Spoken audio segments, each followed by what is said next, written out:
మరిన్ని రాష్ట్ర వార్తలు వేగంగా సంక్షిప్తంగా చూద్దాం. రాష్ట్రంలోని ప్రభుత్వ బడుల్ని మోడల్ పాఠశాలలుగా మార్చడానికి విద్యాశాఖ మంత్రి లోకేష్ కార్యాచరణ రూపొందిస్తున్నారని మంత్రి కందుల దుర్గేష్ వెల్లడించారు. శనివారం రోజు నో బ్యాగ్ డేగా ప్రకటించి అమలు చేస్తున్నట్లు చెప్పారు. వచ్చే విద్యా సంవత్సరంలో గతం కంటే అధికంగా విద్యార్థులు ప్రభుత్వ పాఠశాలల్లో చేరేలా అందరూ కృషి చేయాలని పిలుపునిచ్చారు. ఏలూరు శివారు పాత కలపర్రు టోల్గేట్ వద్ద 3.5 కోట్ల వ్యయంతో చేపట్టిన పద్మోవా ఆటోటెక్ సర్వీసెస్ ఆటోమేటెడ్ టెస్టింగ్ స్టేషన్ను మంత్రి మండిపల్లి రాంప్రసాద్ రెడ్డి ప్రారంభించారు.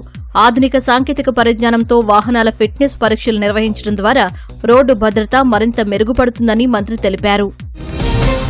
విశాఖలోని ఈస్టర్న్ నావల్ కమాండ్లో భారత యుద్దనౌక జలాంతర్గామిలను నాగాలాండ్ ముఖ్యమంత్రి నైఫియో రియో సందర్శించారు. ఈ సందర్భంగా జలాంతర్గామి ప్లాట్ఫామ్ల పాత్రలు, మిషన్లు, కార్యాచరణ సామర్థ్యాలను అధికారులు ఆయనకు వివరించారు.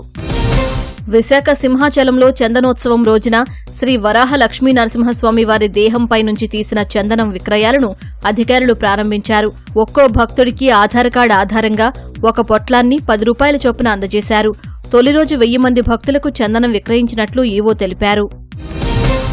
ద్వారకా తిరుమల చిన్న వెంకన్న ఆలయంలో వైశాఖ మాస బ్రహ్మోత్సవాలు ఘనంగా జరుగుతున్నాయి. ఉత్సవాలలో భాగంగా 4వ రోజు స్వామివారు శ్రీనివాస కళ్యాణం అవతారంలో భక్తులకు దర్శనమిచ్చారు. అనంతపురం జిల్లా తాడిపత్రిలో పోలీసులు భారీగా గంజాయి పట్టుకున్నారు. రైల్వే స్టేషన్ ఆవరణలో తనిఖీలు నిర్వహించి సుమారు 10 కిలోల గంజాయిని స్వాధీనం చేసుకున్నారు. 2 యువకులను అదుపులోకి తీసుకున్నారు. విజయవాడ రైల్వే స్టేషన్లో దొంగతనాలకు పాల్పడుతున్న నిందితుడిని పోలీసులు పట్టుకున్నారు. ఈ నెల 12న కరీంనగర్ ఎక్స్ప్రెస్లో ప్రయాణికురాలి హ్యాండ్ బ్యాగ్ చోరీకి గురవ్వగా పోలీసులు సీసీటీవీ ఆధారంగా నిందితుడిని గుర్తించారు.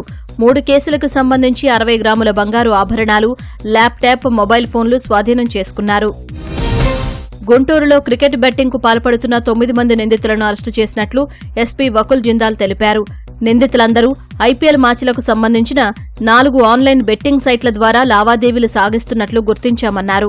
1,10,000 నగదు, 7 సెల్ ఫోన్లు స్వాధీనం చేసుకున్నామని తెలిపారు.